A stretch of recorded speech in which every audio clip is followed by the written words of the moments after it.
Welcome to the summit, Being Alive in the Heart of Life. And I can now introduce you to Laura Inserra. Hi, I'm so glad to be here. Yeah, thank you for being here. And you are a sound alchemist, a music composer, producer. You play multiple instruments, ancient ones, also some you make yourself. And I've been to some of your sound immersions that are just beautiful, where I let go of everything and I'm just with what is. So I invited you to be here, and we're going to be talking about sound and sound therapy or sound healing, and how it can also relate to our true nature, like what we are beyond the mind and the busyness of thoughts and the business of life. So yeah, maybe you can first speak about what is sound and how it affects us. Well, for me, sound is just a metaphor for life because sound is everywhere. We are sound. We know nowadays that everything vibrates. Everything that you see as solid, if you look at it with a microscope, you see that there are all these little cells that are cooperating, and then boom, you see something is like a cup, but there's no solidity except movement. So in that, everything that moves has a frequency. And so in our language, we call it sound. So for me, sound is basically permeating. It's the vibration of life itself. I've been studying a lot of different ancient traditions, and they all, if you go to the source, they all say that at the beginning there was some sort of vibrational element. In India, they say Nada Brahman, the universe, God is sound. Even if you see in the Bible when they say, and God said, light it is. He said something. It was not at the beginning, it was not light, the light. It was God saying, the light it is. So there is sound there. There's this movement, this science itself tell us at the beginning was a big bang. What is that? So anyway, just to say, if you really walk all of these different paths of wisdom, of science, at the end of the day, you realize that it's all about this vibrational element that everything is. And that's where we all are intertwined, because there is nothing that is separated. And when we look at it from inner perspective, even our emotions that we live, that they create at times negative thinking. What is an emotion? For me, emotion, I see it as emotion, energy in motion. So again, there is a sort of movement of energy, and energy that moves again as a frequency. So it's sound, it's somehow. And so emotions as well, when they move, when energy move, any energy carries information. And that's where the information, thanks to those movements, that is released, is where we get messages from our ancestors, or as shamans, you tap into a kind of different field and you receive information to bring back to the village and know what is going to be the weather tomorrow, you know, or healing properties that we can connect with. Again, what I call at times the unseen world, because there is a world out there. And so all of this basically is for us a way to allow always those emotions, especially the ones that are more constricting, like traumas, fear, that they are in between us and our essence, our true nature, this creative force that we have inside. So all of those constrictions of energy, when we look at them as possibilities of movements, of almost sound that can move, that's where I believe that the power of sound comes in a way that can allow us to release those emotions, those energies, and so create healing, create well-being. I hope it makes sense. I mean, it does make sense. And it's almost like it harmonizes the body. It brings it back into balance if it's like dissonant or not at ease. Yeah, In exactly. sound. And that's why you want to be exposed to instruments that they have harmony. So those sympathetic resonance, meaning when we as an orchestra, as I said, all our cells as well, they vibrate. So it's as if we are an orchestra. Our body has also a drum that is there, our heart kicking every second. So all of our orchestra meets sound, an instrument. And so thanks to that sympathetic resonance means thanks to the sound of the instrument that resonates with different parts of me, by being in the same frequency, the parts of me, they start to oscillate a little bit more. And again, in that oscillation, there is energy that is released. For some people, there are tears. For some people, are ecstasies. Some people are visions. So that's where as well where music becomes powerful, because it allows us to vibrate in an harmonic way or in a specific range of frequencies that allows these parts of our body that are stagnant or stuck to finally move again. And in that movement again find, thanks to the inner wisdom that we have in our body as an incredible wisdom, to find what is right for us right now. And also, as you said, I play different instruments from many different traditions, especially from ancient traditions, like, for example, flutes from the Mayan tradition, that they were already built with this kind of idea to connect, to do rituals, to connect to this powerful world that we don't see, but we can kind of learn from. And so these are flutes, for example, with 4 chambers in clay. And so when you play it, the way in which the harmonics, the way in which these instruments were made, they expose us to certain frequencies that we are not exposed anymore, unfortunately. So it's as if parts of our body is dormant. So for me, when we get exposed to especially instruments like these, it's as if we open finally ancient wisdom, ancient cellular memory that is still in our body, but it's more dormant. Yeah, that sounds. I will just show, maybe at the end we can do a 5 minutes music kind of, because this is non-verbal. This is what I'm saying to you. It needs to be experienced. It's not something you want to just understand with your mind, because our mind is also so limited.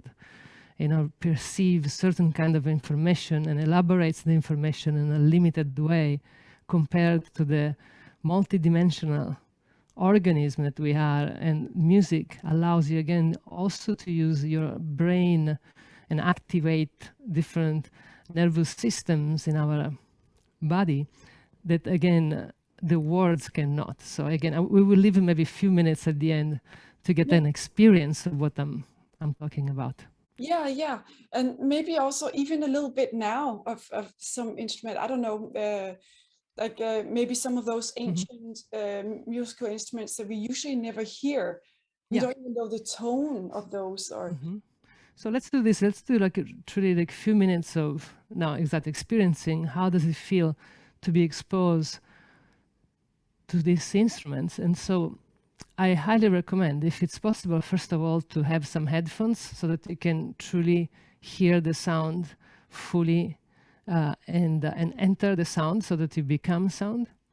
And if our audience is in a comfortable and safe place, the best is also to close your eyes for a second and just enter for a moment in your inner environment, meaning just be comfortable with your body. And just allow, by closing your eyes, to sense what is present for you right now. How does it feel to be in your body right now?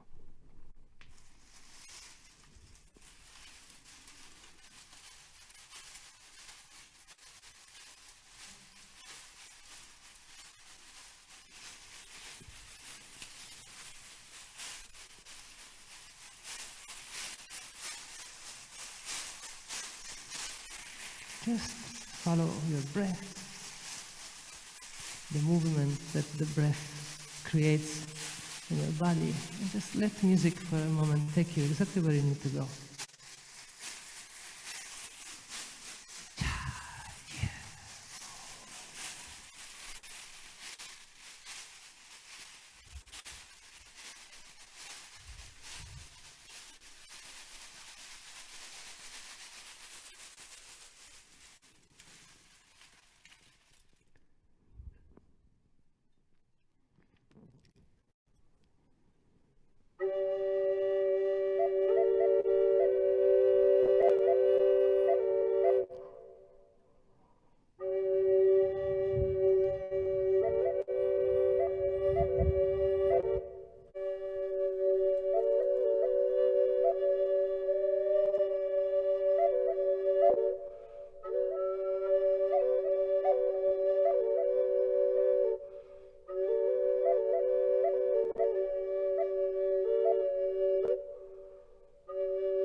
And now gently come back in your body.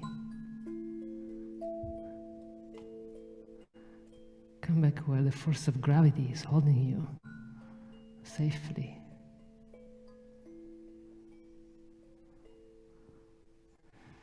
And gently you can open your eyes as if you're coming out from a dream.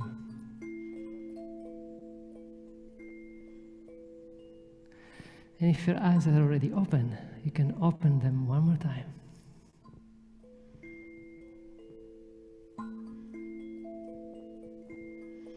And I just ask you, how does it feel to be in your body now?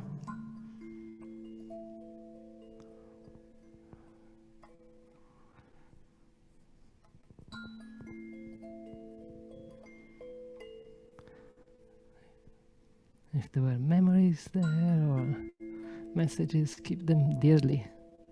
It's like in a dream state. They are very meaningful for you.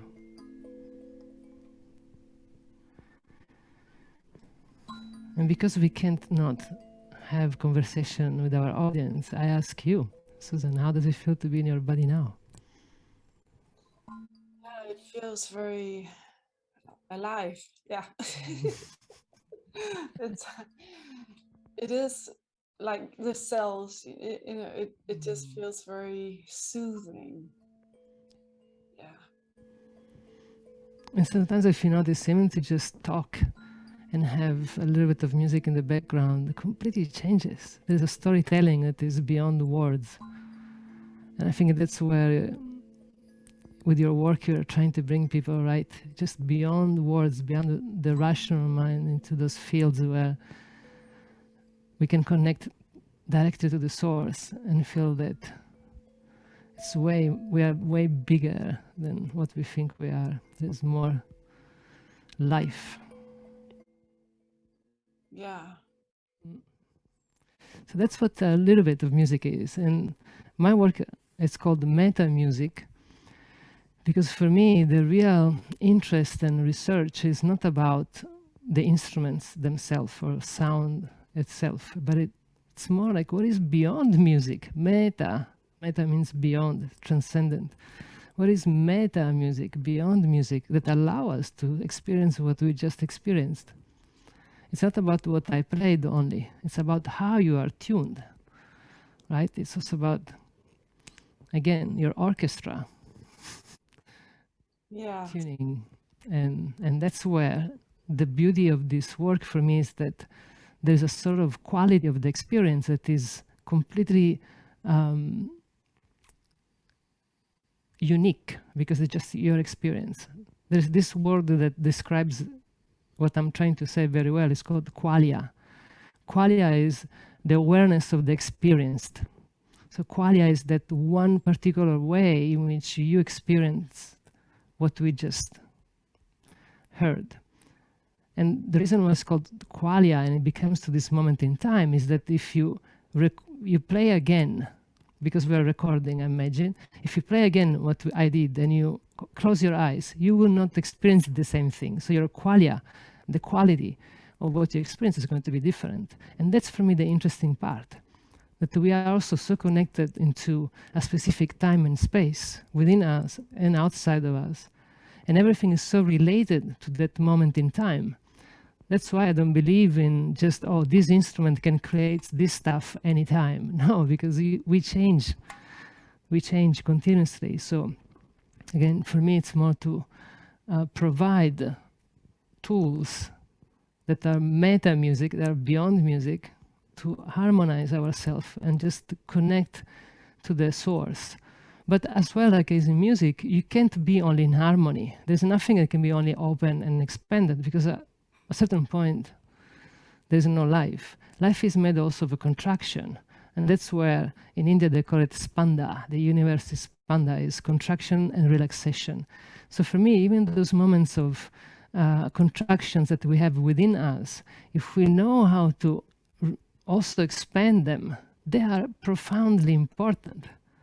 So it's not about being all the time okay or all the time.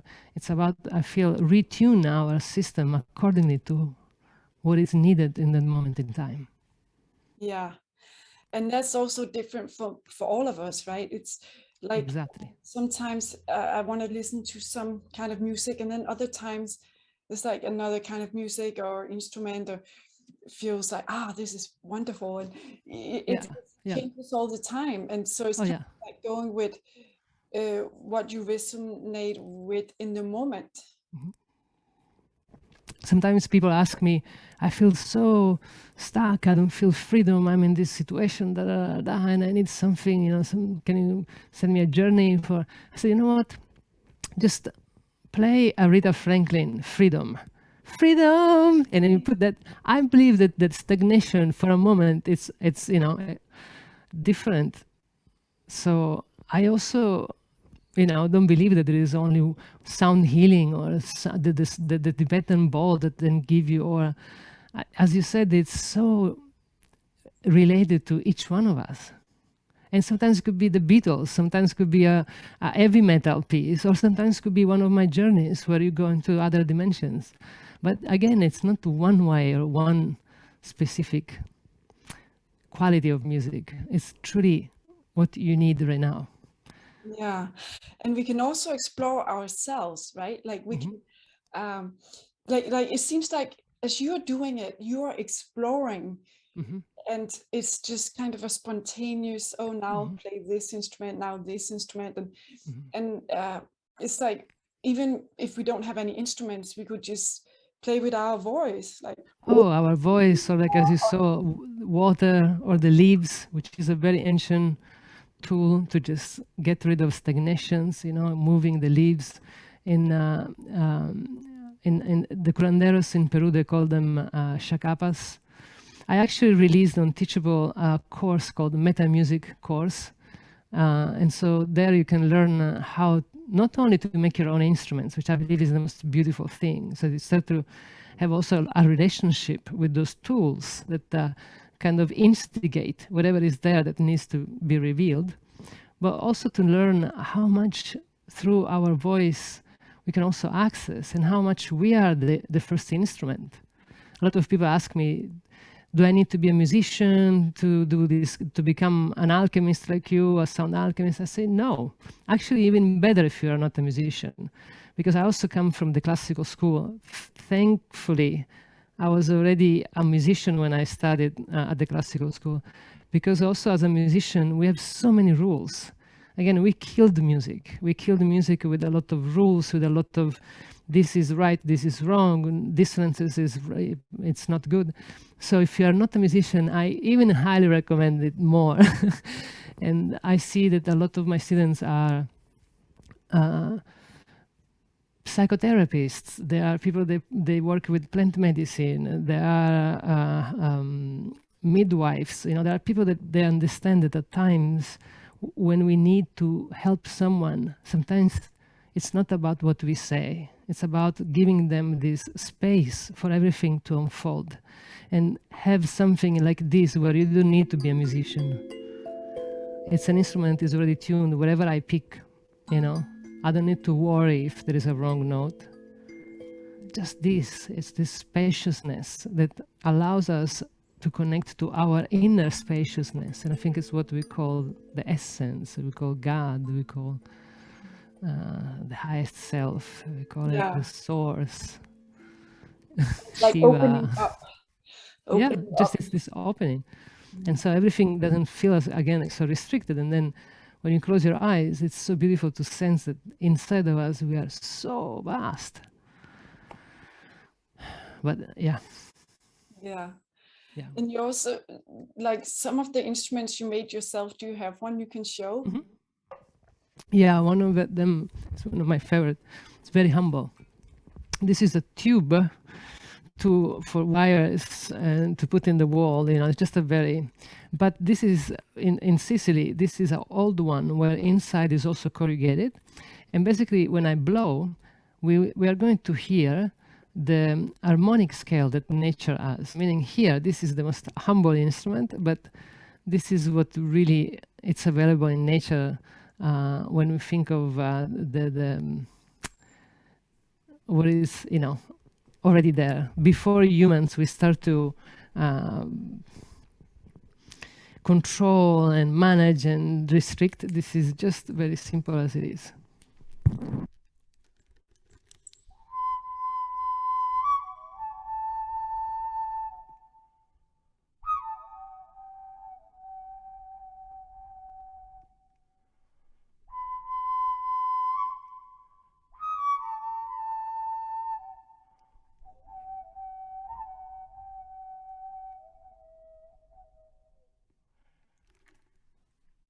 Wow. Just something like that, super simple. And I'm not touching any notes. I'm just blowing wind. So this is the same principle that when there is a windy day, if you have a little crack on the window, you hear it.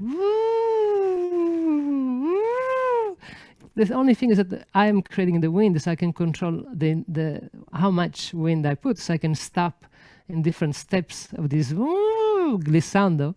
So I can just, but this is the harmonic. These are the scale that exists in nature. Everything else is a construction. And the most interesting part is that in nature is in major. Major scales are scales that are more ecstatic, positive. When you hear like a happy song, it's for sure in major. Minor is music that is more like deep. It's human. Basically, it's more like in nature there is nothing minor. We took this one note that we put down here to create a minor scale that appears so far. So that's another interesting thing to contemplate upon. Yeah. And nature, I spend a lot of time in nature, and it's amazing how much sound, you hear the river, the trees blowing, the birds. How healing is that? How healing is that? Yeah. To just be exposed to the river. Why when we are in nature and you're exposed to the ocean, you feel this, finally. Almost you feel that there is silence. There's no silence. Silence, it doesn't exist. Because in this universe, we are spinning. So there is a sound anywhere, all the time. Call it home, call it, the universe. So we have also this possibility to create states of silence within us when we are exposed to nature. Why? Because the frequencies, the tuning fork that nature is, the orchestra that is playing for you, is playing these beautiful harmonic waves. Of course, we right away. Some people it's difficult when we are so much out of tune, when we are sick, even to be exposed in nature. It's not easy. You don't get healing right away. Why? Because we are so off. That is far. So we need to work a little bit to regain some harmony before that tuning fork can also help us. But be exposed in nature anyway, because it's a boosting. Yeah. It's a boost. Yeah. And also because we are also nature, like this human We are. instrument, right? This body mind is actually an instrument as well. And we make sounds, we speak words, and like you were talking about, but also all these sounds we can make that are not words, like just the vocals, a, e, ah. So it's like we can play around with all those sounds that we can make ourselves. I actually very powerful. Your own voice is actually was most healing for you, because it's your own voice is like in tune with your body mind. More than in tune with your body mind is familiar. It's home. Some people, they have issues with their voices. So it's also a place where we store our emotions. So I would not say that is just, I would say actually that when we use the voice to go to the non-verbal and use what in certain, if you want, is called proto-language, meaning, wah, yeah, wah, yeah, wah, yeah, wah. meaning sounds that they follow the emotion again, the energy that you are moving, completely coherent with the movement that is needed. That's when your voice becomes very healing. It's not about creating sound, it's about allowing to again be connected to what is present for you. For me, trauma or everything, it's just disconnection. When we are, not only sick, when we are sad, is like we are disconnected, right? When are you sad? When you feel that there has been like a disconnection with someone or somewhere. So it's just that using sound to reconnect to truly what is here. And if there is pain, if there is, just enter and have the courage to go all the way in, trusting that you have a wisdom that allows you, because you're going in, to let it flow finally. So we don't need to carry it in our system. Yeah. Yeah. And it's also interesting how sometimes, like when I hurt myself, sometimes I come out with sounds like not even words. So it's just whatever comes out, Exactly. That is the most powerful one, the most healing ones. Or like a cat, when it gets hurt, they start to, they make that sound, they make that pouring. That's healing. Because it's a frequency, they're trying to reorganize their system.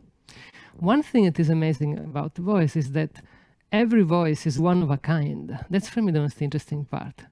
Now, if you like it or not, if you like your voice or not, but it's the most rare instrument in this entire universe that now never was before and never will be. So that's why I inspire people to also be curious, because you have one of a kind instrument that only you can give it to us. That's why also in this course I inspire people to do some inner exploration with your voice, and then you start to realize how much more beauty is there, and how not only allows you through the voice to understand what is really happening in your body when you enter in those states of opening, but also you start to see how your voice impacts reality around you, how your voice can create healing just by saying to someone and to talk way more gentle. And you can say to someone that you love that person like this, or you can say to someone, I love you, you know what I mean? So already the way in which we use the voice as an instrument, it's powerful. And to have awareness of the impact that my tonality, my dynamics, my pause in between notes have, it's truly amazing. Yeah. It's another, it's as if you discover another 3 different characters of yourself. That's what I call the healer, because you start to understand how to use voice to soothe someone. You discover the shaman, how you use voice to shake people, because at times also we need to shake someone, like, come on, like, or like as a musician, you can just lullaby or just humming.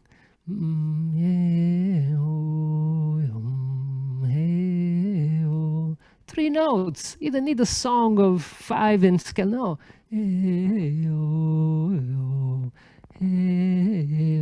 That's it. Do this for 10 minutes and you'll see what happens. Yeah. It's like a mantra. That's also, in other traditions. The mantras, they were basically seeds of power, meaning in those mantras, in those sounds, they were tuned to certain kind of qualities that we call powers, because they were virtues. And so when the mind goes busy, because you can't stop your mind, it's like you can't stop your heart, you'll die. So we can't stop the mind. As you notice, even when we do meditation or a high state of meditations, the mind is always kind of a witness, or just kind of focusing somewhere, which is not maybe the verbal one.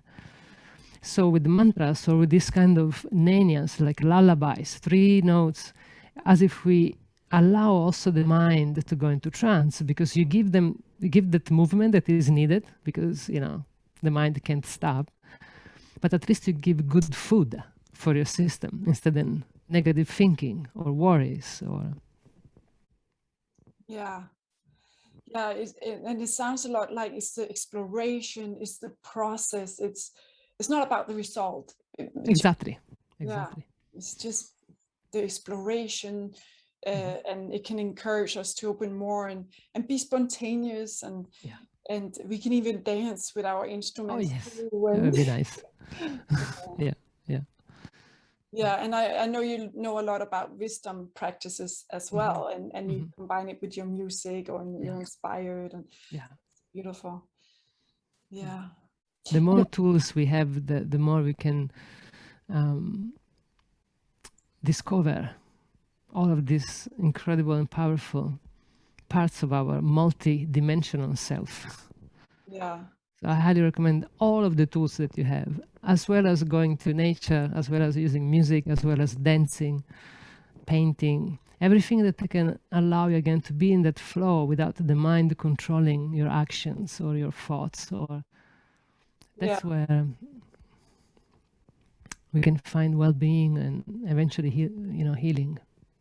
Yeah, and also it's like you're living from your heart in that flow, kind of, it's like it seems like there's a depth to it. It's beyond the mind. And one of my favorites is also you play that. Do you think you want to play a little bit? Okay. Because why do you like the didgeridoo? Tell us more. Huh? What do you like about the didgeridoo? Oh, I don't know. I like all the vibrations from it. I just there's something about that sound, and the gong too. I just feel like, everything is blown away, like like a storm. Yeah, exactly. Is that this one is completely very humble, one frequency with all the harmonics, and it's the source. The other one is the most rich, full of frequencies one, which is the opposite, right? Is the infinite creative force of chaos before the order comes in. I love that. Yeah, I'll show you a little bit of the didge. Okay, thank you.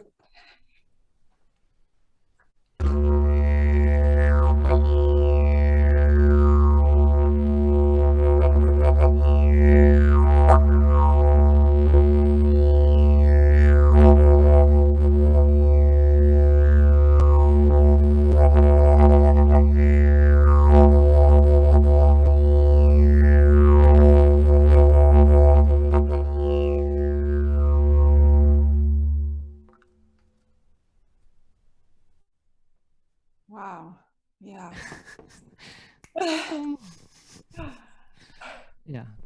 It really feels like it. I don't know. It's just something about it, that sound. It's also so otherworldly somehow. Yeah. Yeah. And the gong, do you want to?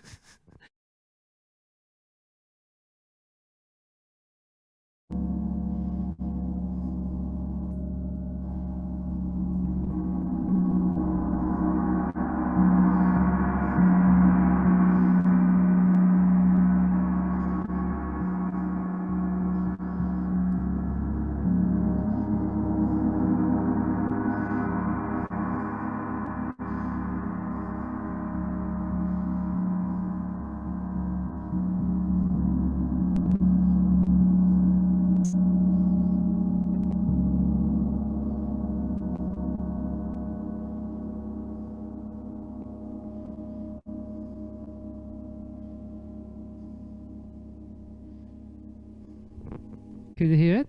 Yeah. It does really feel like it just kind of disperse everything. It opens you to the core somehow. Yeah, there are many different sound journeys that I offer. Check my website for sure, you'll find there. There's a whole series called Shelter in Music, and it's there are 12 different sessions, episodes that they have a specific topic. Some of them is releasing the pressure valve, I call it. Another one is mother. There are different topics. And those are very interesting because, again, something is to hear the instruments as a demo. Something is to meet the instrument and together do, unfold magic. Yeah, and it is magical for sure. And your website, for people to get in touch with you, what's your website? Oh, you can find me at laurainserra.com. It's very simple. It's my name and last name.com, LAURAINSERRA.com. And there you can find all of the informations about meta music and about my work. There are different meta music journeys where you can take these sound journeys to do self-inquiry, to meet some spirit guides and ask for help or for, whatever is there for you. So Yeah. explore it. It's like there's so much information we can't see, and it's like we can tune into it somehow, and music is a great. Which is also important, Susan, because imagine if we were not able to shrink the information thanks to our senses, we would be cuckoo. You would be not able to even push the button to say goodbye, because if you see that everything around you is moving, we won't be functional. So blessings to our senses. It's only when the senses that now become constrictions, they become only what we know, is that we lose all of the other sides of the infinite and powerful being that we are. But of course, let's bless also the fact that we can also tune down or disconnect, because there is so much noise, as we know, as well. So at times, just go there also to recharge yourself. It's okay that you are disconnected. A lot of people, when they tell me, oh, I can't really deal, maybe it's good for you. Take the time, but don't be guilty. Don't feel bad. Don't feel that you just do this dance of disconnecting and connecting again. Yeah. Yeah, like embrace it all. Like, yes, exactly. Yeah. Well, thank you so much for being here. Thank you.